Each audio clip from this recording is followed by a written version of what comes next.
top three hip hop albums from your teen years and your 20s. Ooh, all right. I have a clear front runner, Okay. and it is the Chronic 2001. 50 Cent's Get Rich or Die Trying. Maybe Lil Wayne's The Carter.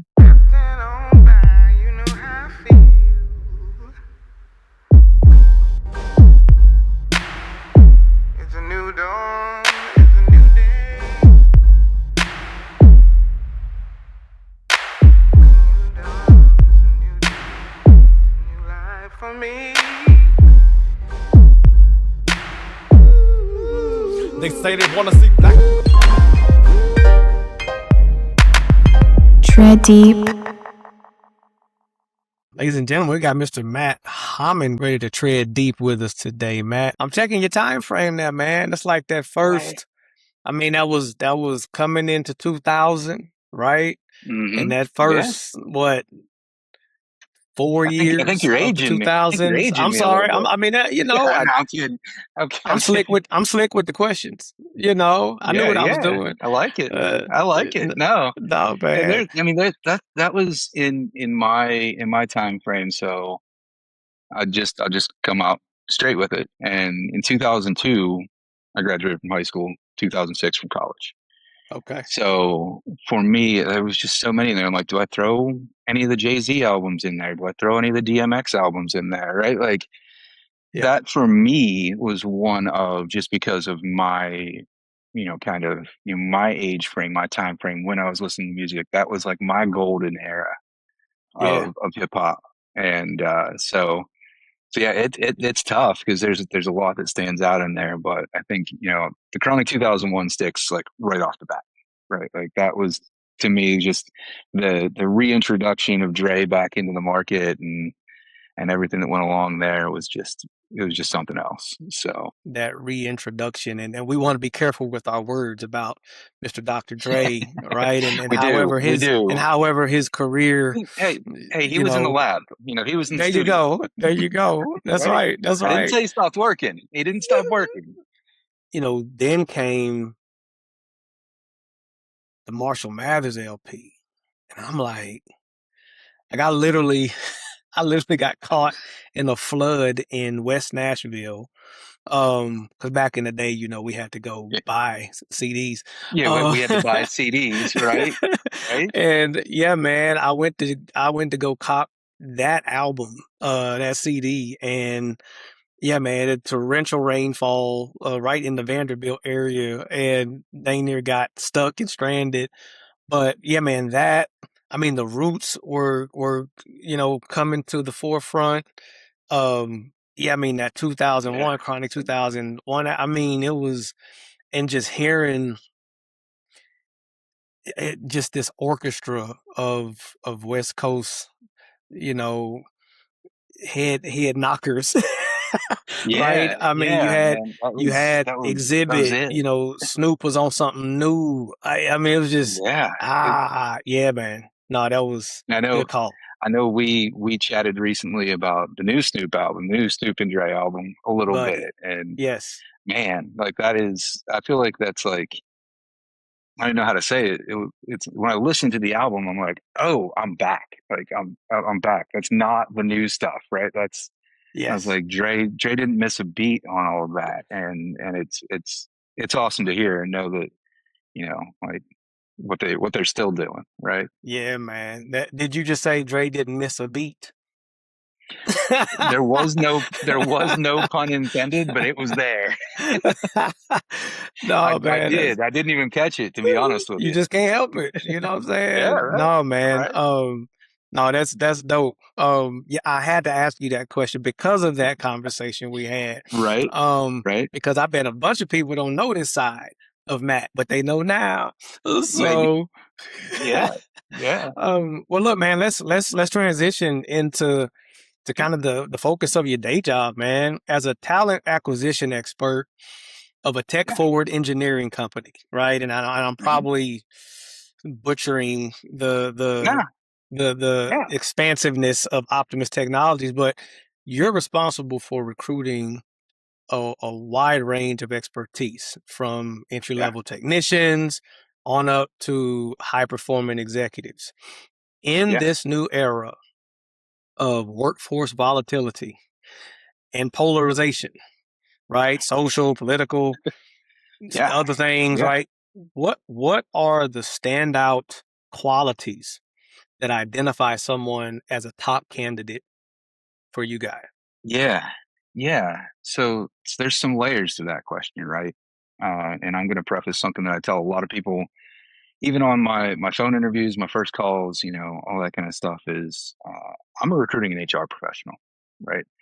You got to get through me to get to the next steps and get into a lot of that highly technical knowledge. And I say highly technical, that's not just engineering. That's the nuts and bolts, no pun intended there, of every type of role and every type of position. I'm not going to sit here and tell you that I can tell you who the best salesperson is or who the best, data entry person even is, right? Right. Like from top to bottom. But what I look for and what I think, holds really, really true. And it's one of the things that I love about a lot of what you're doing and what your group is doing is this genuineness that you can feel, right? Everybody always says you got to prepare for an interview. You got to put your best foot forward, and you do. I think it's the time for you to be as professional as you can be, and give the direct answers that get the questions out of my head and get my notes on paper so that I can move those forward. For my calls, though, what I'm looking for, my job is really, and I truly believe this, and it's something I stamp on my seal, right? Is that the first thing is that this is a two-way street. My job is to find and put through a process the best person to go in that seat, whatever that seat may be. But it is a two-way street because that best person might not always be the most technical. They might Mm, not always be the most experienced. There is this super gray area. It might not even be a gray area of, they've got to also be able to work with the team. They've got to be able to fit in some way, shape, or form, and leads into some of the stuff that you're doing is, you I just heard something yesterday that really resonated with me. And, I'm going to be honest and say that it kind of slips my mind a lot of time. Is like a lot of people say you hire for culture fit, right? mm, You want that person that fits in with your team. But the real goal is to hire for culture add. It's to bring something new to the table, right? Um, you and I talked about it a long time ago. And it's something that, I stole this. She probably got it from somewhere else, but I stole this from my manager, who's our director of HR. It's like diversity is fact, right? Diversity is fact. Inclusion is a choice. And I want to look at this, the thing that I can tell candidates, if I could give every candidate one piece of advice, just one general piece of advice for every interview, it's be genuine, like be true. Because if you get that job, you either have to continue to fake it or you were genuine and it's the right fit. And when I say it's a two-way street, it's a big life change for the candidate as much as it is for the company. It probably more. So, the best fit is going to be that person that is that culture add that does have that culture fit, right? Like they gotta be able to do those things. But coming in and being a part of a team and breeding new ideas and breeding new thought processes, that like being true to yourself, if you really believe in what you're doing in this job and you take this job, I hope the company believed in who you are. And I hold firmly true to that because we hired you for a reason. And we want that to be a long-standing relationship, right? We want that to not just end after the interviews. We want that to be the person that sits in that seat. We want, we especially here at Optimus, all of this, everything I say starts from the top down. We have an amazing CEO. I know you know Colin very well, yeah. uh, and I can't talk any higher about how there's a leadership by example here, right? It's people have voices at the table. We listen. We want to hear. so many times, so many companies, for right or wrong, typically for wrong, live in their little vacuum chamber and they hire for their Mm, little vacuum chamber, right? That is that going to breed the best outcomes? Is that going to breed the yeah. best decisions? Probably not. So, it's just that be genuine. And for me, looking through all this kind of stuff, I'm going to look at everything you've done from a high level because I am not the engineer. I'm not the salesperson. I'm not a diesel technician. So I can only dig so far into that. I'm going to let my teams talk to you as well, and I'm going to let them dig into some of those specifics and make sure you really can do what you say you can do. But for me, it's to really find out who you are, why you want this role, what it means to you, and kind of how do we blend how do we connect those dots? How do we blend that thought process to make sure this is going to be something that's good for both parties? And that's what, I don't know if that actually answered the question you asked, but that is my like kind of my kind of golden rule when it comes to recruiting and trying to be successful in my job. Uh, you answered it superbly, Matt. Thank you. And Thank you. I mean, the culture ad. I don't know if you've crafted the article or ebook on that, but I'm gonna go ahead and encourage you to do so, man. That's hefty. Um, Yeah. and the genuineness, because you and I think the best of the best in recruiting and hiring, and certainly those who care about retention and understand and we'll get to this in a little bit specifically, but the soft side of skilling, right? And Right. Right. I mean, you literally just kind of shove the hard skills to the side.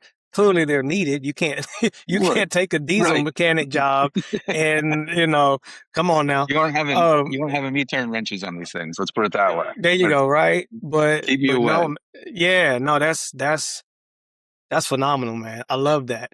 Wow. So a lot of time and resources invested in acquiring certifications and attending Yeah. conferences in the commercial vehicle space. Yeah. I think it's probably becoming more and more prominent across all industries, right? And every industry's always had their trade shows or whatever, but Yeah. it's I mean, if you want to do 50 events in commercial vehicle a year, you can do it, right? You can do it. Yeah. Yeah, yeah. Understanding the importance of transferable skills and upskilling. What Yeah. Yeah. impact does continuing education really have on the growth of a company? It's enormous, right? It doesn't always have to be formal. Sometimes it's just learning from your coworker, right? I think about continuing education as part of this holistic growth aspect that I hope everyone has, right? I want employees that come to our company to be inquisitive on top of informative, right? We're hiring because you're supposed to be a subject matter expert. Not everybody's going to be a subject matter expert at everything. And that's some of more of our specific roles, but that growth aspect, that continuing education aspect, that you talked about the conferences and things, just even building a network of people that you can get to know, and professionally and personally, where you get on a level that you can ask them questions. You might be stumped on something. I've been doing recruiting for about 15 years now. I've been doing it for 10 years in the technology space, predominantly with startups. I'm not the smartest guy in the room when it comes to recruiting every time, because there are different ways that people think and different things you need to look for. So I hope that, from that continuing education standpoint, right, it's so important. Commercial fleet space, I'll break it down, and probably I don't want to get this too narrow, but just thinking about how all the OEMs, we'll use a diesel mechanic as an example. All the OEMs are always trying to make their product better, make their product more efficient, make it different, make it cheaper, whatever that is. That also breeds the idea of when one of our mechanics goes and works on something, it's not the same as it was before. And that's an overly simplistic way of saying it, but that continuing education, that trying, that learning, that everything that, and that goes for every position. You use the term that I love so much, that upskilling term, right there. If you sit down in front of me and I'm a recruiter and you tell me you know everything and Yeah. you don't need to learn anything, sorry, you're an automatic reject. Right? Like Ooh. we're out. Like Yeah. I want people to build not only themselves but the people around them. And every time one of our team members gets a continuing education cert or learns something new and brings that to the table, it benefits everyone. And the growth of companies don't always just come from a CEO or some sort of leader, right? There's so many levels down, even to, I'll use an example of, something that I always hold near and dear to my heart when it comes to what I'm learning and what I'm doing and what I want to do, is there's a passion and a purpose, and why I've spent much of my recent career more in the hardware or physical product space than I did some of the software space when I was earlier in my career, is I'm not an engineer, right? I don't let me turn wrenches. Don't send me something that I need to draft how this new thing works and which valve goes where. But I helped build the teams and I helped put the people in front of the people that needed to see who they were getting. And when a product goes out the door at every level, every person that touched that product, or equivalency, that 6 degrees of separation, Hmm. that's my product too. So I think about that in the growth aspect of seeing, it's just my personal thing that I love things that I can see and touch and that I think are cool. But that goes for everything, and it goes for growth, right? Like I said, I kind of started my career, cut my teeth in software engineering. And then I worked in test engineering and building teams in that. And then I worked a little bit in hardware, and then I went back to software engineering. And I'll tell you that, well, what we were doing in software engineering was really cool. There was something missing for me, and it was that I couldn't reach out and touch our product. I couldn't see it. I Mm, couldn't feel it. mm, And and that's another thing for candidates. Candidates in any job. Like, I know a lot of times a job, a career, different. There's a big difference in those two things. A job is kind of, I don't like to refer to what I do as my job, because a job to me feels like an ends to a means. Like, I go in, I do something, somebody gives me some money, and I live my life. right. I want a career that I care about, that's doing something that's bigger than me and allows me to grow. So I think that growth aspect, that continuing education aspect, all of that is so crucial and so vital. Not only, a lot of people think about it as their own personal growth, but all that personal growth of your internal employees, it bubbles up and it grows the company and it grows the product, and you do things better. So it's pivotal in a lot of Yeah. ways. Yeah. You just I'm a I'm a bit of a logophile. um I do some writing. Yeah, yeah, yeah. Maybe even rock the mic or two in a different way than this podcast in my days. But you just said something that just gave me a brain spark about career, and how it's differentiated from a job, right? And then you're right. Yeah. And I think too many people, and there are jobs that have to be done, but I think synonymous to the word job could be task, right? Well, we Right, know, right, we know tasks are, parts of a career, right? Or even a right. project, but I've never thought, because you mentioned how you want a career doing something that you care about. Have you ever thought have you ever thought about how the word career literally starts with care? No, I'm not. But it does, right? Yeah. Right? If I've you don't never have thought a, about that till you yeah, said it. no, no, that, So yeah, I mean, and then tying that back to what you referenced about, genuineness in somebody coming to something, right? Even interview piece, and you know what, I'm gonna go ahead and ask you now, and I think you've already kind of volunteered this before in a way, but would love to have you, provide some actually structured instruction for folks on the interviewing front, right? Because Yeah. man, I mean, things are so dynamic in the career space, right? I mean, you got people who shouts to like all the stay-at-home moms out there, and Yeah. Yeah. but so many of those ladies are nervous about going back into the workforce, which is kind of a Yeah. natural thing because if they've raised Right. the kids took flight successfully, they don't want to sit at the house all day, and but oh, I don't have that resume, or it's been 20 years since I last. But I think having some of those um tips and foundational Yeah. insights could be incredibly helpful. So we're gonna get you on that, Matt. Um, Okay. but Cool. yeah, man. I mean, you know, if you're acting, right? You unless you're an actor, you know Correct. that can come off as really not caring about something, right? For So yeah, sure. you can button it up just right. You can rehearse. You can look in the mirror and you can have somebody do the mocks with you, all of which is great. Yeah. Preparing, especially if you're somebody who is prone to clam up or whatever, But I think in this, I'm about to offend some people, which yeah, sometimes I actually don't mind doing.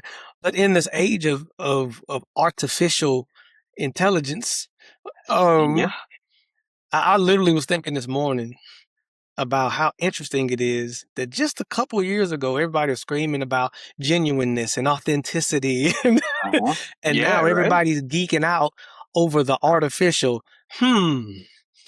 Anyway, Yeah. no Yeah. soapboxes. No soapboxes. Go ahead. And Go ahead. I might step up on one too. Um, I don't know how many genuine people are geeking out over that, right?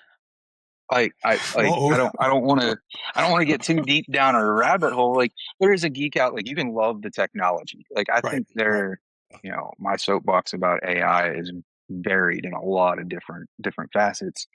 And I even helped build teams in 2018 and 2019 for a software company that was building a machine learning foundation platform to try to plug everything into it and be that base that feeds into the AI beast or whatever you want to call it. But I think AI can be highly productive. Oh yeah. Absolutely. I I don't know if general society is probably ready for it, right? I don't know if it's Kind of actually you mean good. kind of like social media? Yeah, yeah, 100%. As somebody that cannot get off social media, like I have tried, trust me, I have tried. But and it goes back to, how these things implemented. And this is kind of a soapbox I wasn't planning on getting on. But it goes back to that vacuum chamber comment that I made earlier, right? Like the access to information, whether it be social media, whether it be AI, wherever you're getting that information from, we have such an access today to information Yeah. that we can find out anything that we want to find out and how we want to How we find want it to or find it what out. we want. Yes. Yeah. Right. Like it, and Yeah. that doesn't always make, the running joke between a lot of people, a lot of my friends and I is like, if it's on the internet, it must be true, Right. right? Like, because you can go down and it's breeding less genuineness. I guess that's not probably a term, but and Authenticity. it's Less that's authenticity. the word I'm looking Yeah. for, right? Yeah. And Yeah. and so the AI subject, right? Like I use AI. I use AI in my job, right? And for me, it eliminates some of the menial tasks that take me time. Not things that I can't do, but I use it as an efficiency quotient, right? Yeah. Where I'm trying to Yes. shrink down, like if this thing can run in the background and do what Yes. it would have taken Yes. me an hour to do manually, Volume I will production. do that. Yes. Yes. But I don't try to use it in my daily life. Like personal story is my wife and I were discussing something. I'm on my phone Googling it. She picks up her phone and goes, "Hey, Chat GPT, what's the answer to this?" And I was like, "Oh, I'm like, oh, I don't want to get into. We didn't get into it, but I'm like, I don't want to get into why. Like, if that's your first reaction right now, that's your Yeah. first response. That like these are the things that worry. And I'm not saying that they're bad, and I'm not saying there's a lot of people that do that and they do it the right ways. And I'm not trying to offend anybody that loves Chat GPT or uses it or anything along those lines. It's just my personal belief that as somebody that's worked in advanced technologies for over a decade, that we jump we jump really fast. And I'm not sure that always, I would love, I'm not an expert enough to be, but I would love to be on some panel about AI for good, right? And Mm, actually regulating AI so that it's not just this new thing that's thrown in our face. Kind of like, I hate to say it because I just said I'm somebody that can't get off, but one of those people that, you know, social media, right? That access to information, we all thought, 25, 30 years ago that, you know, the more information, the better. yeah. Yeah. Is that proving to be true? I don't know. I don't know. there, But there's a lot of, I mean, there are a lot of considerations, right? Age yeah, appropriate, considerations. I mean, man, look, I had a colleague that I worked very closely with. We were on the same sales team for several years, and we were at a we were at a national sales meeting. This was fresh off of COVID. Um, I was still wearing the mask outside the meeting. Frankly, I was a little more conservative, maybe coming out of it, but um, we didn't have a huge sales team, and we were pretty tight knit. And we had company had hired a gentleman to kind of come in with the rah rah and some great tips and yeah, whatever. And he was, I mean, one of his just, I mean, hounding points was, you gotta be on LinkedIn, you gotta be on LinkedIn. yeah. Which I don't know who at the table wasn't, because like, of course, like, dog. Of course And we I did, started right? questioning the company. I'm like, who's paying this dude? Like, wait, like, this is Right? a Yeah. 10-year ago conversation talking about LinkedIn. But he starts doing actually what any trained teacher is taught not to do, and started singling out people and asking them this Oh, question, right? Because actually it was yeah. during a break, right? Maybe we broke for lunch or whatever. Yeah. He's going and connecting with, because he's like, oh, connect with me, blah blah. He's like, I'll get you a little gold star kind of. It was kind of corny, but anyway, nice Yeah. dude. But anyway, Yeah. one of our colleagues, and I don't know if any of us knew this, was not on LinkedIn, right? Oh, okay. And he said, and the guy was pressing him about it, and then it got uncomfortable because my colleague said, I have a history of addiction. Mm, And for me to be on any type of social media platform can be triggering, taking me to a place that I don't need to go. To address what you just said about the yeah. access, Yeah. right? Yeah. So Yeah. yeah, man. I mean, all kinds of reasonable considerations. So I'm thinking, and I'm with you. I'm not knocking AI in general, but I do love your nuanced question of, really kind of the mass, accessibility to it, Yeah. right? Yeah. It certainly has its place, its functions. Number one, it's not new. People need to understand Right. that. But this Yeah. generative stuff, right? That can, Right. Right. but at the same time, what's been happening over the last 20 years via the internet, right? I mean, all of this Yeah. information has been uploaded that AI can now, borrow from. Yeah. But now I'm thinking, Matt, what if we start referring to the other AI? Um, Authentic intelligence. Authentic intelligence. I like that. I like that. I'm coming with it That's today, man. I'm coming with it that's today. I like. Yeah. Yeah. Um, That's so good. Right. so look, let's. It's not a step back, but you noted it as really kind of one of your favorite concepts, upskilling. How would you define the relationship between upskilling and technological advancement, or can they be mutually exclusive? I think they can be mutually exclusive. I don't think they need to be mutually exclusive. I think it's probably better. the upskilling, right? If you think about upskilling and you think about technological advancements in kind of the same context that I was kind of alluding to before, using the technology in the right way is 100% an upskill, right? You take it way back to email, right? There was a time in my career where you didn't email somebody something, you picked up the phone and you called them. And then you had to pray that they answered. And then you had to have a discussion. That's right. And the emails kind of get that efficiency quotient out of the way where I can send an email and they can respond to it at their convenience or when they're available. I might not get my answer 5 minutes from now, like if I called them on the phone. There are also situations now where I need to call somebody on the phone. Like they're not responding to my email. I have an urgent, pressing matter. I need to call them on the phone. So I think they probably can be mutually exclusive. I think if you were using ChatGPT to write, you are a writer. If you're using ChatGPT to write all of your stuff, are you still a writer? Is that actually an upskill? Right? I don't know. I don't know. That's an open-ended question. I don't know. Right? Uh, not trying to offend anybody. That's not where You I'm going you with just that. you just did though. Somebody. Somebody somewhere, and I apologize, kind of. Um, but if like one of the examples, you kind of hit on some of the interview process, right? And there are a lot of standards that we try to put into an interview process as a recruiting team, as hiring managers, as all of these things. And one of the things that I think is very valuable is structured interview questions. Interview questions that relate to the role. If you have multiple candidates, you're asking the same questions because there might be a point of like, oh man, this is candidate A, but this is candidate A minus. They're not candidate B.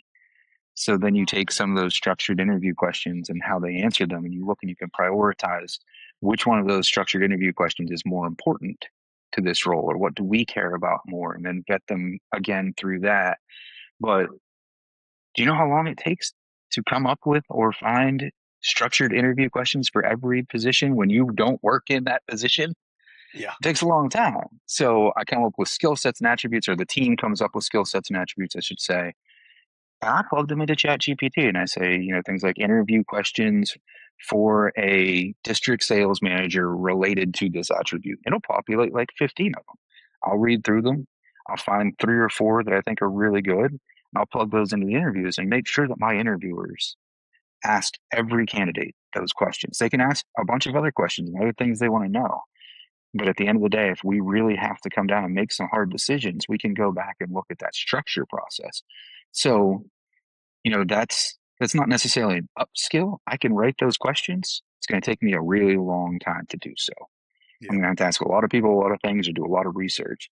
So I think, using technologies, using tools to your advantage, I've worked in some pretty high tech stuff in the past, building teams for it. And everybody's always, right up front's always afraid, right? Like always afraid. And, you can always get kind of around that in ways that, the prime example that always sticks in my brain, and I don't remember the exact numbers, so I'm not going to give them. Um, but I was traveling to Phoenix, Arizona to help build some teams to test self-driving cars. And it was when I worked for Uber ATG, and I was in an Uber, and somebody asked me what I did. And then they pried a little bit to figure out who I did it for, right? And I didn't like to talk about it because this is my Uber driver, and the general consensus is self-driving cars are going to take my job, Mhm. right? Like this is Right. my job. You're taking away my livelihood. And my response to it was, do you know how many Uber drivers log into the app to pick up rides every day just in Phoenix, Arizona? Because at the time I knew that number, and it was in the thousands. Mhm. And I was like, we are not ready yet to do this at mass. We are Right. in the testing phases, we are in the demo phases. But if you're telling me that we've got to have roughly, I'm just making up a number, 2,000 cars to equate for all the drivers that are in Phoenix, Arizona every single day. And we got like 40. Right, right, we, right, right, we're taking, right. we're taking your job, right? Yeah, And so, there's always an equation of technology that comes into play. You have vinyl behind you right now, right? yes, I yes, think vinyl is one of those very, very interesting things where there's never been a type of recording that we as consumers can replay, whether it be CDs, whether it be cassettes, whether it be MP3s or Spotify or whoever we may be using at this point in time, that has the sound quality that comes from a vinyl record, yeah, right? yeah. And we got rid of vinyl because it wasn't efficient and we couldn't use it Yeah, it's everywhere and we too couldn't do all these big. things. Yeah, Right. you know. So we Yeah, shrunk that down, but did we lose something in the process? And you think about technology, every time we expand on something, we have to think about, is there some quotient of loss that comes along with that? Do we, is it the authentic intelligence versus the artificial intelligence that we're losing as technologies go? Are we, are people still reading? It's because I stare at a screen all day, every day, probably. But when I read, I buy physical books yeah, because I like to flip the page. I like to know what I'm doing, and it's how I absorb that. So the technology has upskilled me in making my job more efficient, but I still look for generalities of things that I don't want to lose. yeah. And That's that's that's that's solid, Matt. Um, and it just I think any tech conversation um kind of leads to more questions, right?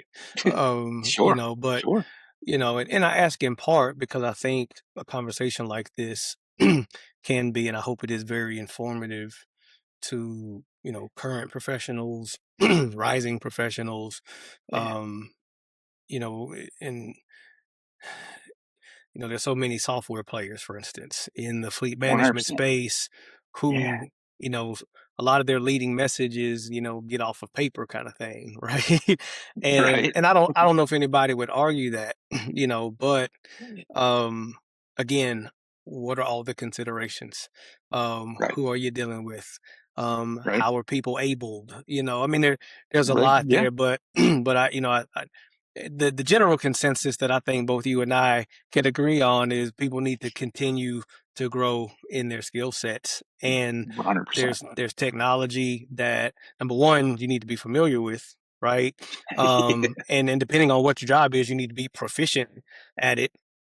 Um, and then there's some that you, you need to use your discernment with, and keep in the trash bin.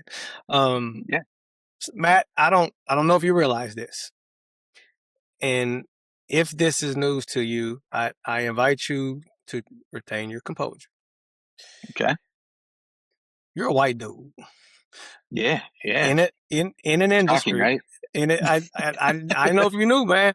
In an industry that maintains a lot of homogeneity, right? When it comes to Yeah, ownership and the power of mhm, decision, right? That's just mhm, that's just what it is by the numbers and by the budget, right? Still, sure, we're yeah, working to change that, somewhat, right, yeah, but no, yet you and your wonderful HR director maintain a very serious commitment to diversity in both philosophy and practice.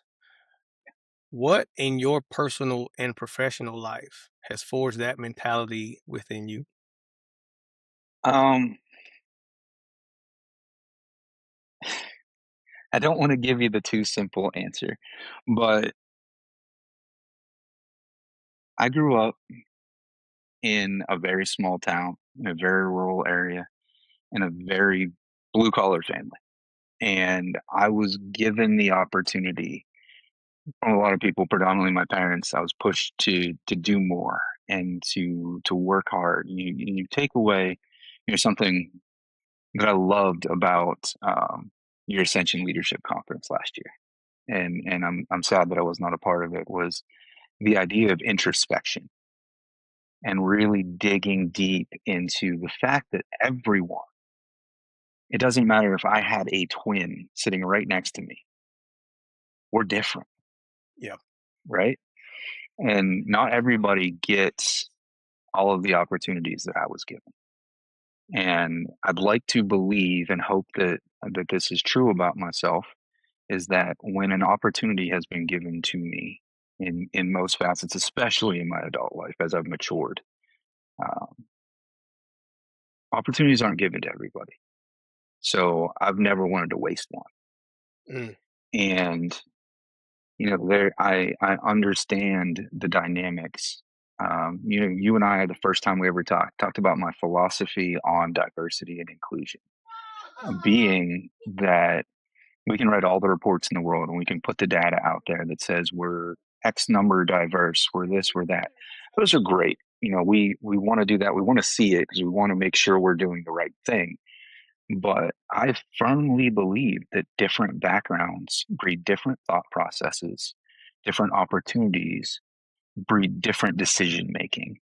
And I've said the term, and I've said it probably in the past 6 months way too many times, that I think that subconsciously, in a lot of ways, a lot of our world lives in vacuum chambers that they want to be in, that are comfortable. And that doesn't always lead to the best outcomes. Equal opportunity even doesn't always live in a world where it equates to the best outcome. And that's where the equity piece comes into play. We can talk about that either later or some other time, right? But and that's one of the things that I love what you're doing. And our philosophy is really that diverse background, that inclusion of wanting, not just accepting anyone and everyone who has the same goal and mission that you do, but wanting those people that are going to bring different thoughts, processes, and are going to challenge some of the decisions that are made, are going to lead to better outcomes. Yeah. And I think there's an equity piece that I believe in firmly. It's why I'm so thankful to be a part of this call today, and to be able to speak with you and know what your organization is doing for an industry where, I don't know if underserved is the right, underrepresented, where diverse backgrounds are underrepresented. Yeah. But from the top down, there are emerging leaders. We're seeing what they bring to the table and why it's different. And, in a lot of ways, you talked about all the different softwares and things that are used in fleet management right now, and all the different products that come out. And I think one of the most important things, as a consumer to me, outside of price of things, don't get me wrong, is when you have two products next to each other that look the same, have the same, let's hypothetically say they have the same price. Mm-hmm. I want each of you to tell me why your product is different. Right. Why is your product better? And I don't think we get to all of these advancements in technology, even if we don't have different mindsets at different tables and different thought processes, thinking through things in different ways. So selfishly, I do it a lot for the betterment of the business, because it is better for the business. But also, I want to remember a lot about, what I've been given, the opportunities that I've been given. And I want other people to have the opportunities that I've had. And I hope to take them by the reins and run with them the way I hope that I did. Because it's not always, equality isn't always just, you have 5 people here and 5 people here that are different. Right? There's differences in kind of where they've come from and what they've done and what they want to do, right? Like, really getting into that core, job seekers. If there are any job seekers out there, any aspiring, people going through some sort of technical training or college, or even just getting into the workforce, like, it sounds like the dumbest thing in the world to say. Is people say, like, find something you're passionate about and you'll never work a day in your life. Mm-hmm. It's not true. It's not true. Say, you work very hard. You work very hard to. I'm sitting here with about 1,000 amens to your statement. Yes. Keep going. Yes. You work very hard. You grind to make sure that this organization puts on the best face. And, you know, I sit back and I look and kudos to you. I feel like every other day or every day recently, I'm just on LinkedIn and, you know, something pops up. It's like new member alert. And I'm like, let's Bro. go. Like, let's go. Right. Like, My let's man. keep this Yes. rolling. Like everybody, right? We need to know, you know, because while different demographics may be underrepresented in this workforce, in this industry, they exist and they bring something to the table that wasn't there before. Yeah. Every single person hopefully does that. But really, when you start to build this cohesion and work with people and think about them in a way of like who they are from their ideas, from their, you know, their, I keep saying ideas and thought processes, but their values and their growth aspirations, you find out we're not different. We're not that much different, right? Like there's no reason for there to be underrepresentation. Yep. And I think we need to continue to push the not the narrative, because it's not a narrative. We need to push people to do these things and do things you care about, do things you want to do, right? I watched one of your podcasts. I prepared for this, right? I prepared for this. I watched some of these podcasts, right? And you know, you said to one of the, I can't remember which one it was, one of the people that was on this podcast, you said, you're a unique factor when like you talk about our stories don't, you rarely start with, I wanted to be in Fleet as a child, right? Right. And you don't have to, like the kid tinkering on the motorcycle, just playing around, or even building Legos, right? Like Yeah. you Yeah. can take those enjoyments and you can make them something, and you can live a good life doing it. And that's what I want everybody to understand is like at the end of the day, philosophically, I do not believe that we are that much different. You and I were raised in different households, in different areas. We've had different paths to where we've gotten to today, but all of those things, this is the introspection part that I love so much about your conference, is every one of those things led to the fact that right now, in this moment, you and I are on this call. Yep. Even though they were wildly different, we are sitting Yep. in different rooms on the same call, talking about the same things. Yeah. And coming to conclusions. Yep. Right. And I think that is at this point, 100% of which we agree on. Yeah. Right. Right. Yeah. And Yeah. we're not always going to be that way. Right. Right. Right. Yeah. But I think we're here today, and I think we've had such a good relationship in the time the short time that we've known each other, is because I think fundamentally we are on the same page. Yeah. I hope so. I really hope so. Yeah. Right. Because Yeah. it is about that really lifting people up, allowing people to grow, proving that there isn't a solid good reason why, you know, my industry looks like me. Yeah. Right. Yeah. I,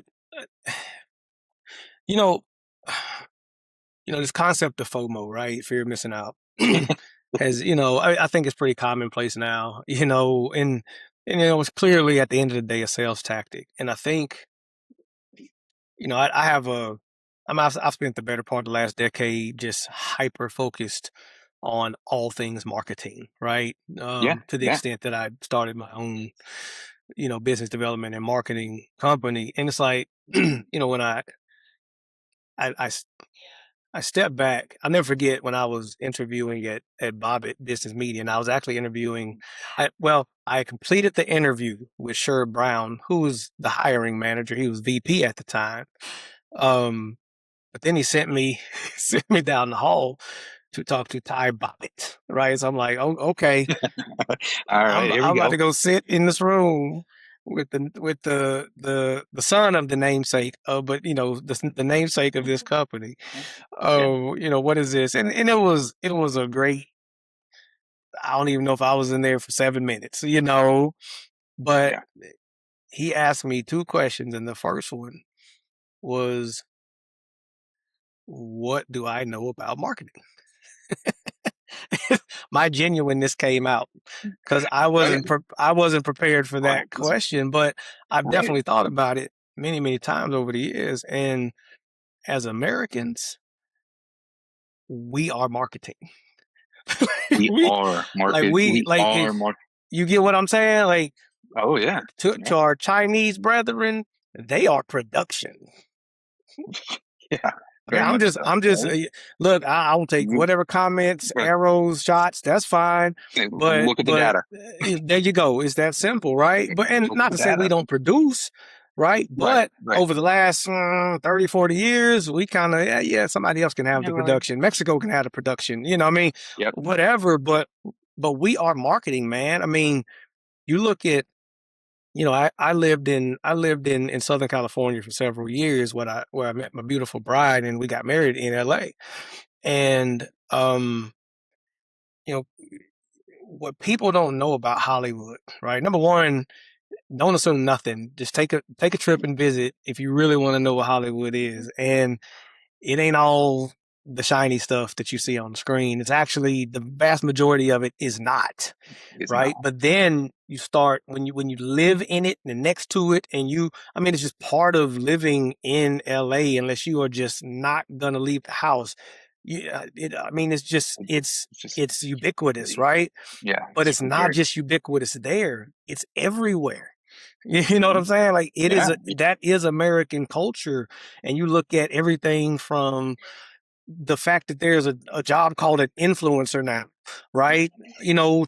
To elective surgeries, to I mean, just yeah, there's so much that yeah. at the end of the day, it's marketing, right? I'm gonna wrap this back around because there was a whole lot of, but with what you were just describing, regarding your vantage, your belief of diversity, we've seen some of the ugliest FOMO play out, well, frankly, throughout American history, but in our time, in this, contemporary moment, the last several years, right? It was the January 6th situation, right? It's how people blindly and ignorantly vote without really thinking. I mean, applying Yeah, critical thinking and yeah. considering not just themselves. But there's a FOMO behind it, and I want to ask you straight up, man, and I can't help but as a black man look at the my white counterparts across from me or next to me or whatever and wonder, yo, is he doing that? Or is he saying that? Was he making that decision because of Right, FOMO? And the right, FOMO I'm thinking about is social capital, right? right, So, right. Yeah, so for you, yeah, Matt, a gentleman who grew up, we'll say, in a regular life, right? It wasn't full of yeah, yeah. influence. You didn't grow up in Right. Hollywood, right? No, right. You worked around Yeah. people. You grew up around people who work, who had to go to work, Yeah. who, I'm sure, Yeah. prayed before meals. Yeah. Church was still Yep. important, et cetera, et cetera. But do you feel like you're risking social capital with your white colleagues by retaining a firm stance in favor of diversity? To me, it doesn't matter. If I am, then I'm not sure I want to build things with those people. Mm. I tie it back. We just talked. I grew up in a really rural area, really small town in central Pennsylvania. We didn't have a lot of diversity, as you see it from a demographic standpoint. Uh, but I had the opportunity in my late teens, my early 20s. I was lucky to be a part of a football team, right? And it did not matter what the color of your skin was, what religion you were, any of that, what music you listened to, nothing mattered when you put on those pads and you went out and you stood next to your brother Yeah. and you did it every day. You did it every single day. You went out, you did the practices weren't fun, but you stood next to them and you did it because they were necessary. And when game time came, you got to enjoy the moment with them. And it did not, it shaped a lot of how I think about business now, Mm. down to cultures of business. And, I want everybody to feel like Optimus Technologies is a family and we take care of one another. But I don't want, I do not like when a company comes to you and says, you ask them how would you describe their culture? And you'd say a family. Because no offense to my family, they're intelligent people, they do good things, but I'm not building a business with my family, right? Yeah. Yeah. I'm not going after a goal of decarbonization with my family. What I Mm, am is I'm going after it with my team. yeah. And I want everyone to know that they have a job, that I am here to pick them up when they fall, that I want them to fall forward. I want them to learn, and I hope they do the same for me.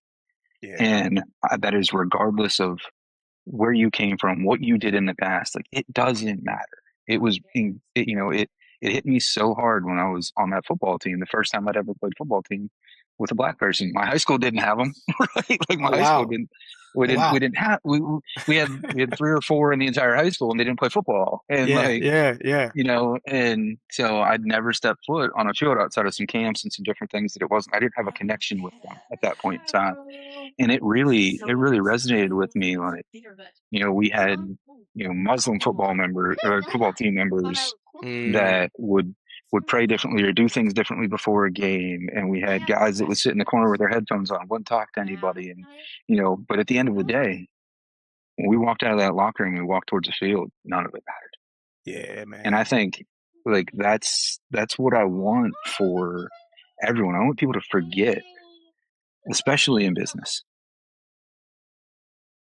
It doesn't matter who you are. If you bring something important to the table, or you have a way to think about something that's going to drive us forward, I want to hear it. And I'm going to be better. I'm personally going to be better for it. That's my selfishness in that fact. And that's my selfishness for the business. But I have to look at the culture of the team and how we treat everybody. And that's where the inclusion comes into play. Is the diversity, we cannot argue diversity. How we include those people on our teams and allow them to make decisions, and the reasons we know why it's better, why those decisions will come out in the long run better, is so deeply ingrained in me because I've been given opportunity. I told you everything about how I grew up in a very blue collar family and all these types of things. And I walked into a tech office as a recruiter for the first time, and I was like, "We're doing what?" Right? Like you're telling me we're building self-driving cars in 2015? Like what are we doing? And I had to learn really quickly that like I was part of that team and they treated me that way. Yeah. And it didn't matter where I came from. It didn't matter that I didn't know how to code, right? Because I didn't, and I'm not going to wrench on that vehicle.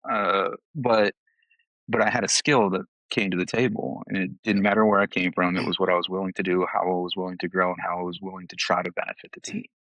And I think that's the most important part. Is at the end of the day, we're not that much different if we have the same, or not the same, but we have similar goals. Yeah. We want to grow. We want to do things that are good.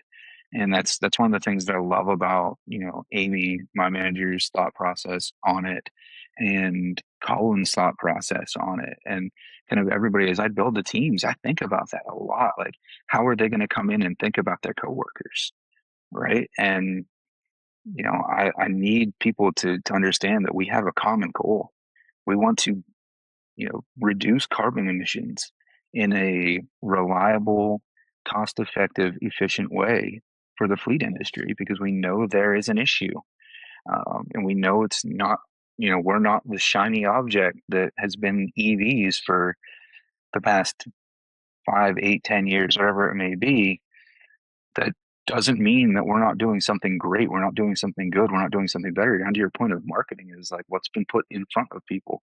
They don't know. A lot of people don't know about us, Yeah. and that's something we talk about a lot, especially recently. Is kind of this brand identity. Who are we, and how is that resonating with our customers?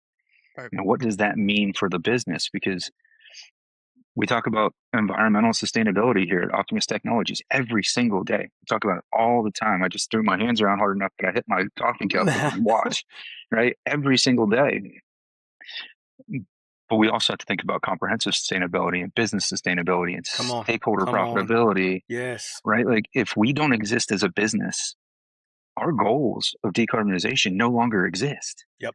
So we've got to all be on the same team working towards both sides of that coin, always knowing that we're gonna hang our hat on we are a decarbonization company because we are. That is our goal. Our vision statement is decarbonize now to safeguard for future generations. We built a secondary fuel system upgrade that allows trucks to run on B100 biodiesel. But our vision statement does not include the term biodiesel. It does not include the term diesel. It doesn't include the term trucks. So we have to know that we're doing something for the betterment of not only us, but for society, for the world, for our future.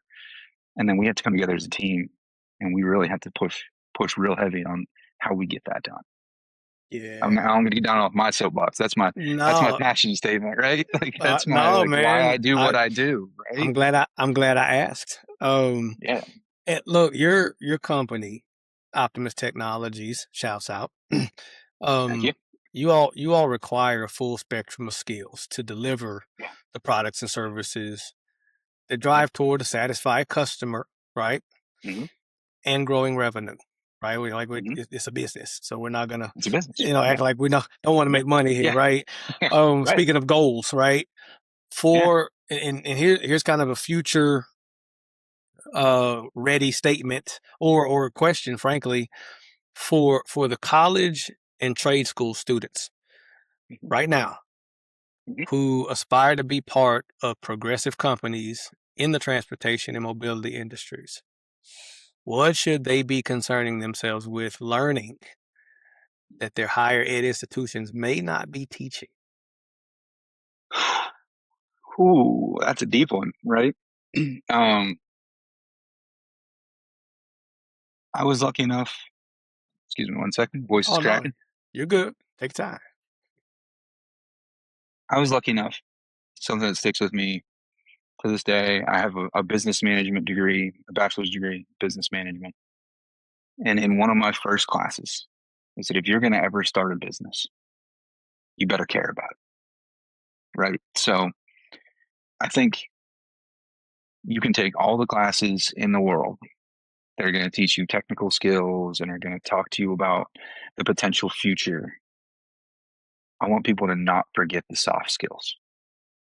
I want people to really think about what it means to them to work in a certain organization. Like, why do you want to be there? Is it a paycheck? If it's a paycheck, that's fine.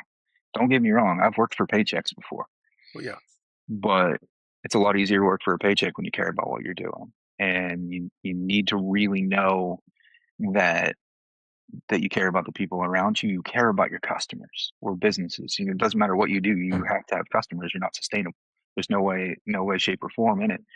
And especially for a lot of people, from the blue collar side, it's like thinking about kind of what does my work mean to me, not just to my company. I've got to do those things anyway.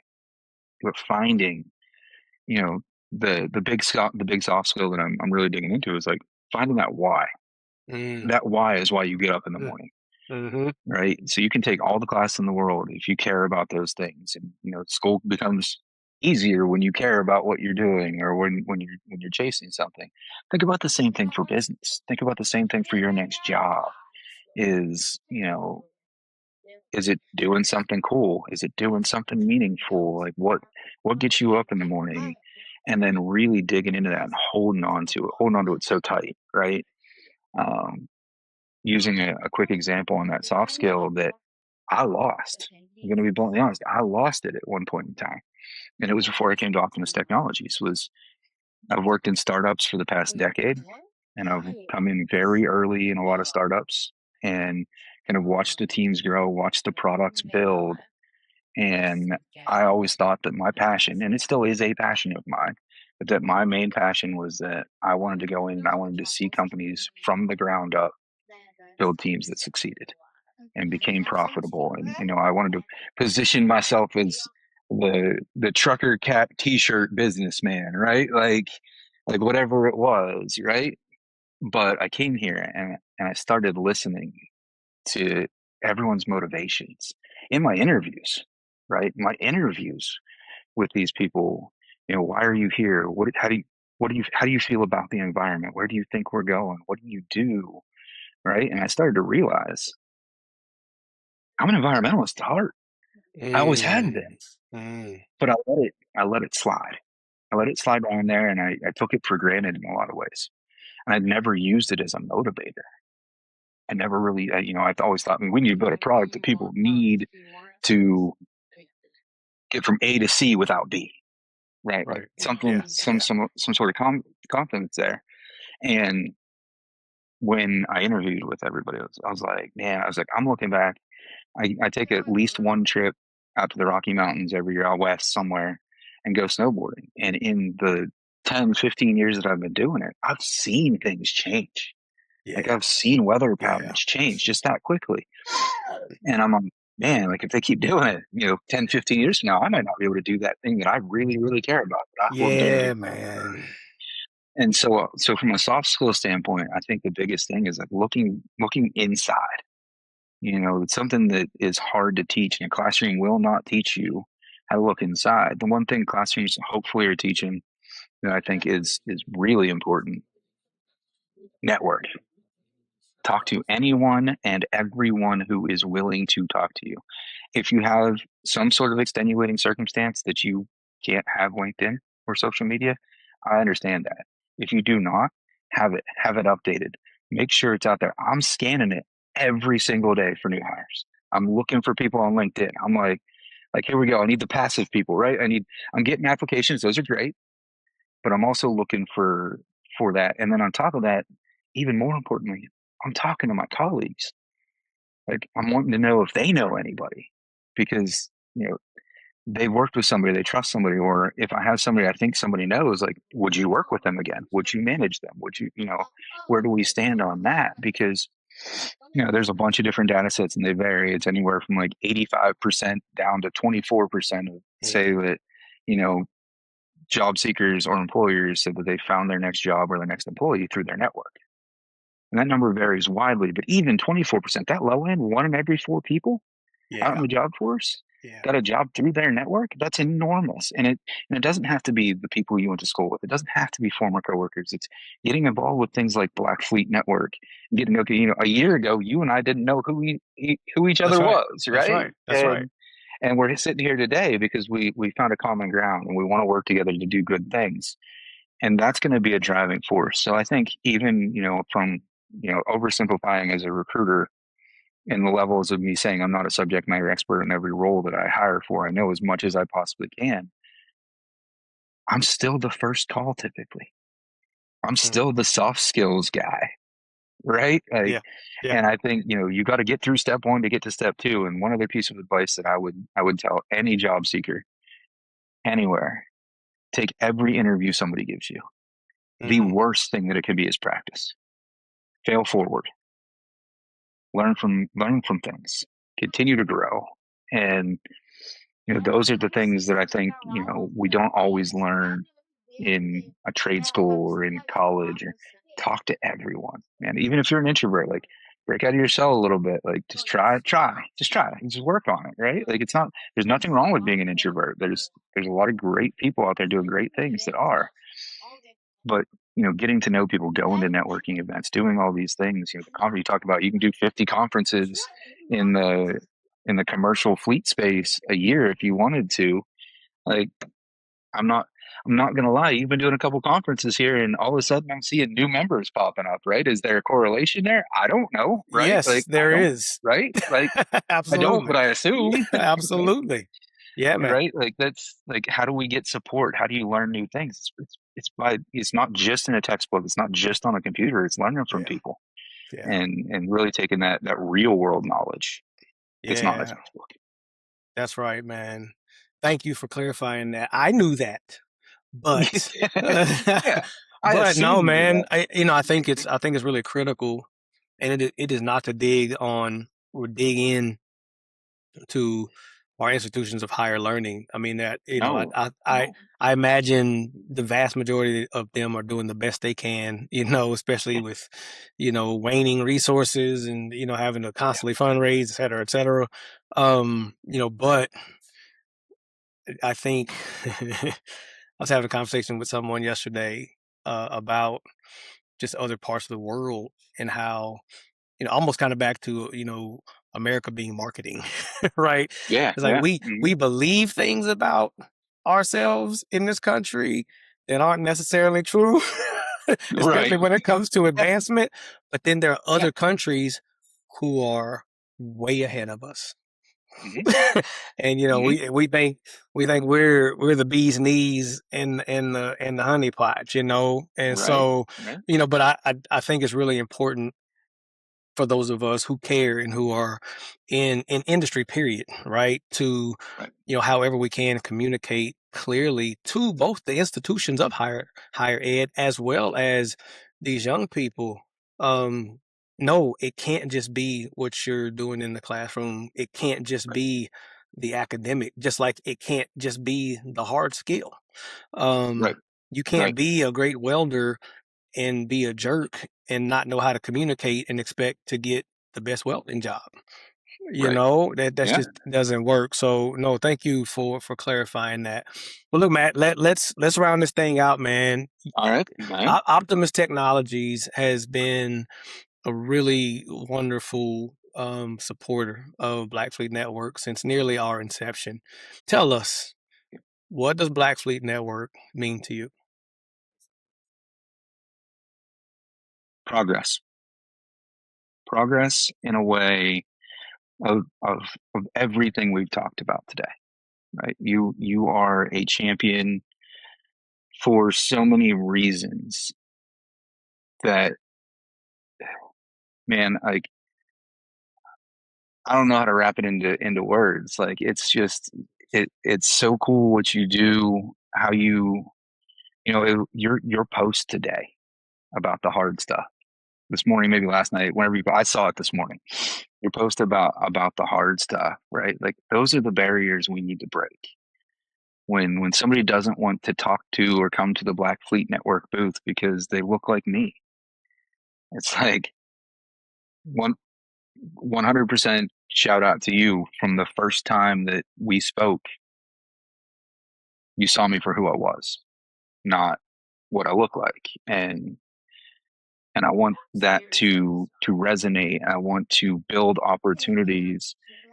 Some of the stats around engineering resources, some of the crazy stats around diesel mechanic shortages and driver shortages. And I don't want to just talk about the low level jobs. I want to talk about the leadership jobs. Like, we need voices. You need voices. Everyone needs to be at the table.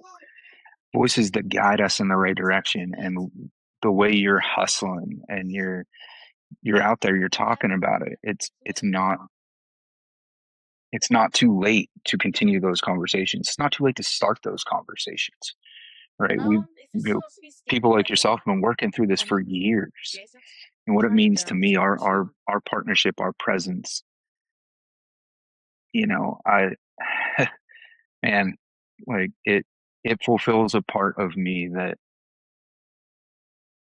I I take that it reminds me, and it brings to the forefront the things that we've talked about today about the all the different whys and what it means to represent underrepresented demographics in certain markets for all the right reasons. It's something I think about every time I see your post. I think about what you're doing and why you're doing it, and I want to be a part of it, right? Because it is everyone. The inclusivity part is everyone. It doesn't matter who you are, where you come from, what you've done.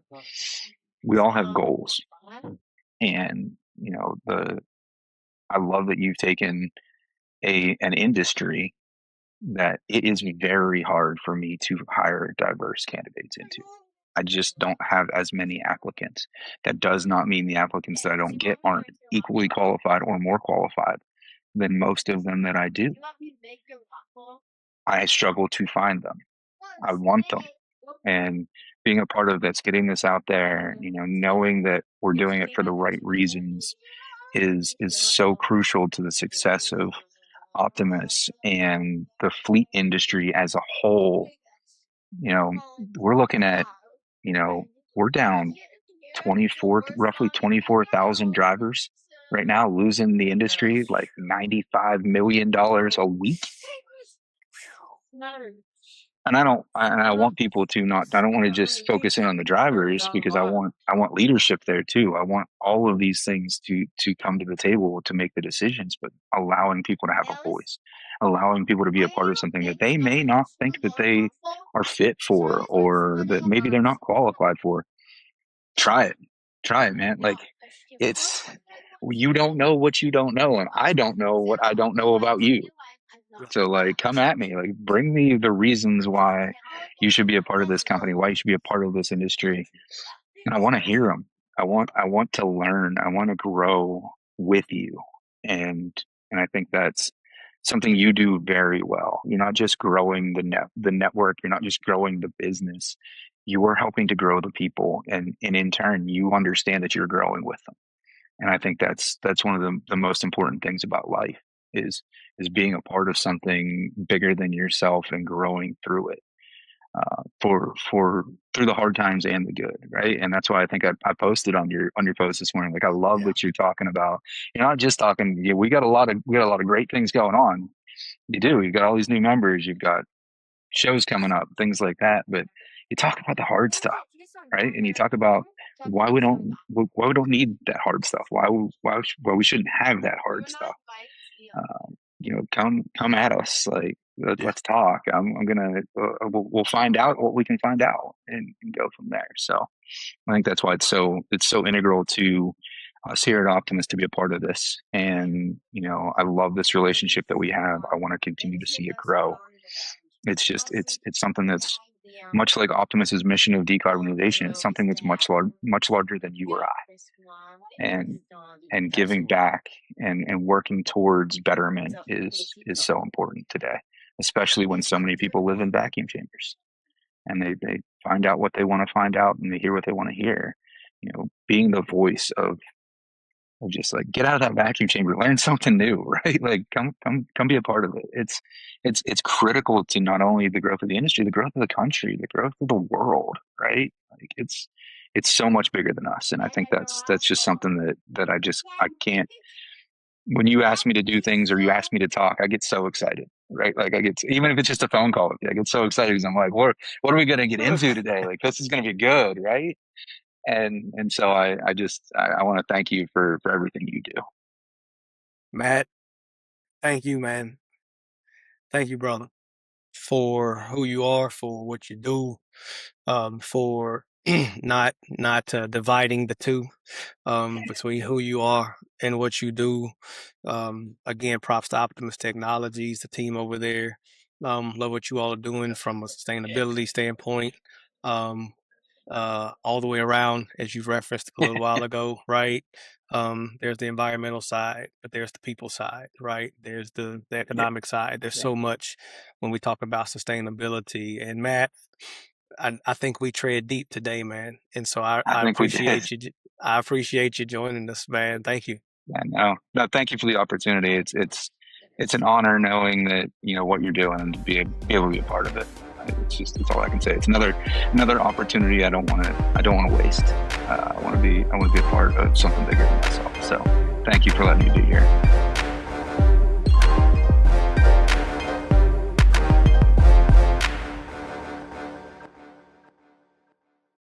Tread deep.